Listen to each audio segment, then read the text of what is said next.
Gumawa ng paraan itong si George na makatakas mula sa mga kamay nitong si Inigo dahil alam niya na paparating ng mga pulis. Hindi niya maintindihan itong si Inigo. Kung pinaprotektahan umano siya nito ay bakit kailangan niyang tumakas at magtago sa mga pulis? Bakit hindi na lamang siyang sumuko? Marami pang mga katanungan si George dito kay Inigo dahil nga sa suspicious ang kanyang katauhan. Misteryoso. Kung kaya't wala nang nagawa itong si Inigo, lalo't unti-unti na rin nalaman ni George ang lahat-lahat. Nalaman niya ang kaugnayan niya kay Basil, kung kaya't inamin niya na talagang naghihiganti siya sa mga palasyos at nagplanuhan niya ang lahat dahil siya pala ay anak ni Jose Berenguela kung saan biktima din ng mga kamay ng palasyos. At naniniwala si Inigo na ang lahat ng mga palasyos at kailangan ng matapos ang buhay dahil marami ng buhay ang kanilang tinanggal.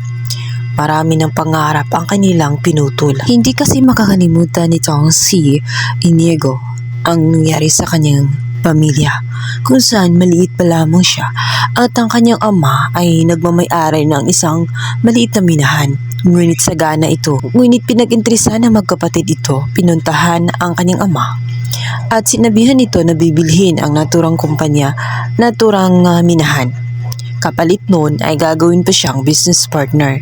Naniwala ang kanyang ama, ngunit hindi pala doon ang mga plano ng magkapatid. Gusto nilang kamkamin ang naturang minahan at alisin itong kanyang mga magulang. Araw ay magugulat na lamang siya sapagkat ang kanyang ama ay ipi-frame up nga nitong si Galvan at Aurora. Pagbibintangan ito na nagdadakaw ng ginto, kung kaya't makukulong ito ng dahil sa kanila. Sinit up ni Aurora at ni Galvan ang kanilang ama nang sa ganun malaya nilang magagawa ang kanilang gusto sa naturang minahan. Hindi nila ito ginawang business partner, palabas lamang yun nang sa ganun magsagawa ang plano nila. At malaman na lamang ni Inigo na ang kanyang ama umano ay nagkaroon ng heart attack at namatay. Ngunit malaki ang kanyang paniniwala na hindi ito nagkaroon ng heart attack kundi sadyang pinatay ito ng magkapatid.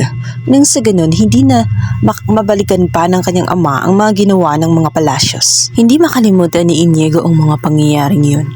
Ang kanyang mga pangarap, ang kanyang pamilya ay sinira ng mga palasyos.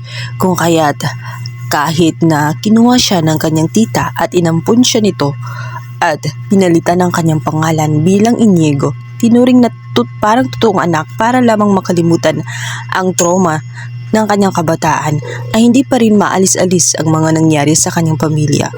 Araw-araw, gabi-gabi na panaginipan pa rin niya ang masamang bangungot sa kanyang nakaraan, kung kaya't nagawa niyang maging higanti sa mga ito. Nakinig si George at doon pumatak ang kanyang mga luha. Kaawa-awa pala ang dinanas ni Inigo. May dahilan pala ang lahat kung bakit niya nagawa yun sa mga palasyos.